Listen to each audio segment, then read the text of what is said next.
Good morning. Just want to give you a little background about me. Where's this? I grew up in a small church, country church, African American Methodist Episcopal Church in Muskogee, Oklahoma. Everyone treated you with love in that church. We were taught at a young age about love and forgiveness. The church was like an extended family. As a child, I don't know if you guys do it. I don't know they do it in the church, but we as little children had to stand up before the congregation and say our little speeches at Christmas and Easter. They were always so welcoming and helpful and supportive and encouraging. When I left Oklahoma at the age of 17 and went to Los Angeles, California, I started going to the AME church that my sister attended. It was a very large church, so it didn't really feel right to me.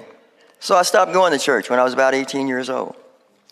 I never was a religious person anyway. I was more spiritual. I understood that there was a higher power, and I always related to whoever that was up there.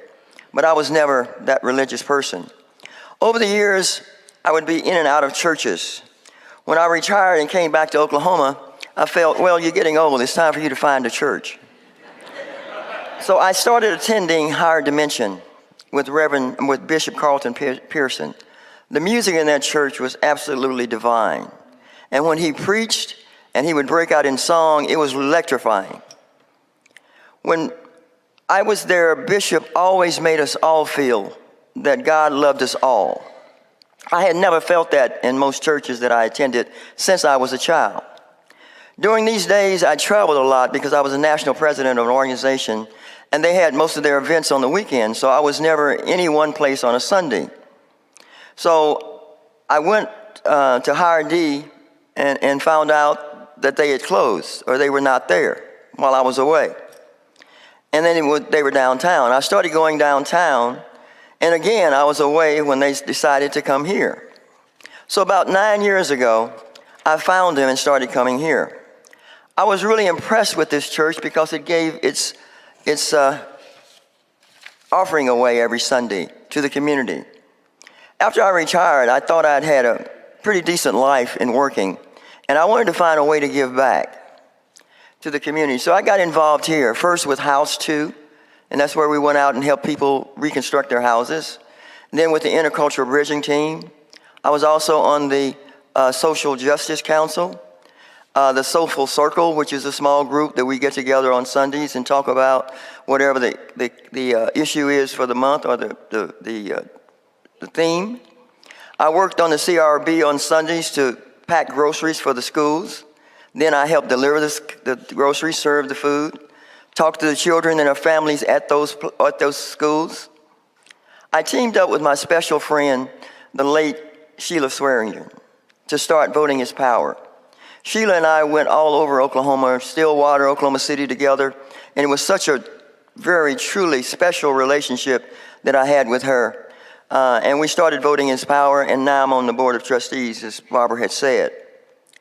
I have gone to several of the classes on Wednesday night and developed close relationships with many of you that's sitting in the audience this morning. The most powerful experience I had at this church, however, was in the Mosaic class, now called Shades. The book, Why Do All the Black Children Sit Together in the Cafeteria, opened my eyes. For 25 of my 35-year career, I had all white bosses, all white peers, and mostly white subordinates. In Mosaic, reading this book, it opened me up to the feelings I had suppressed over the years. The put-downs, the isolation, the loneliness, things I never allowed myself to feel because if I had felt them, I would not have been able to function. The scars were so deep that I didn't even know they were there.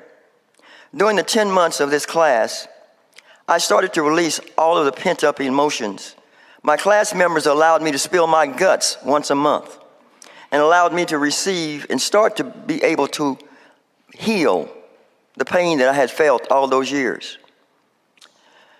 To be in the midst of white people, working together to make a difference, and living the covenants where love is the spirit and we are here to help each other. Gives me such hope that maybe one of these years the world will change. To have these wonderful ministers that we have, Marlon, Barbara, and Carlton, and the others, they take a chance to stand up for people of color. They truly discriminate the covenant every time you're in their presence. When we have incidents of injustice, they stood up. When we had incidents of police brutality, they provided a safe place for us to come and discuss our feelings.